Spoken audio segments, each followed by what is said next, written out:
नमस्कार दोस्तों। भारतीय वास्तुशास्त्र और ज्योतिष के अनुसार जमीन की आकृति और दिशा का महत्व होता है और यह विश्वास किया जाता है कि इससे सकारात्मक या नकारात्मक ऊर्जा उत्पन्न हो सकती है। बाघमुखी जमीन और गौमुखी जमीन के बारे में विभिन्न धारणाएं हैं। बहुमुखी जमीन का मतलब है कि जमीन आगे से चौड़ी और पीछे से संकरी होती है। इसे बाघ के मुख जैसी माना जाता है, जो खतरनाक और आक्रामक होता है। माना जाता है कि इस प्रकार की ज़मीन पर रहने से तनाव, संघर्ष और समस्याएं उत्पन्न हो सकती हैं। ऐसी ज़मीन पर नकारात्मक ऊर्जा का संचार होता है, जिससे परिवार के सदस्यों के बीच विवाद और अस्थिरता बढ़ सकती है। गौमुख जमीन का मतलब है कि ज़मीन आगे से संकरी और पीछे से चौड़ी होती है। इसे गाय के मुख जैसी माना जाता है, जो शांति, समृद्धि और पोषक का प्रतीक है। ऐसी ज़मीन पर रहने से सुख, शांति और समृद्धि आती है। ऐसी ज़मीन पर सकारात्मक ऊर्जा का संचार होता है, जिससे परिवार में सामंजस्य और खुशहाली बढ़ती है।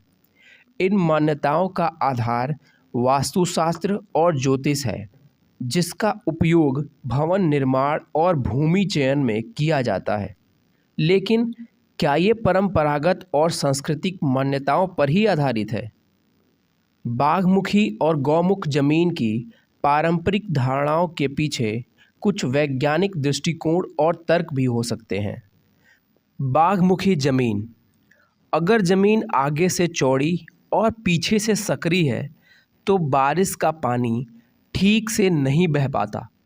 ऐसा इसलिए होगा क्योंकि बड़े मुंह से पानी अंदर ज़्यादा जाएगा, लेकिन पीछे छोटे मुंह के कारण पानी कम निकल पाएगा।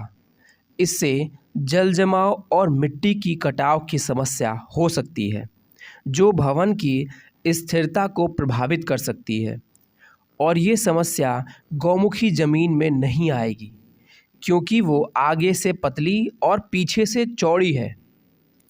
बाघमुखी ज़मीन पर सूरज की रोशनी का ठीक से प्रवेश नहीं हो सकता, क्योंकि भवन निर्माण के बाद पीछे के कमरे संकरे होंगे, जिससे उनके भीतर अंधेरा और नमी हो सकता है।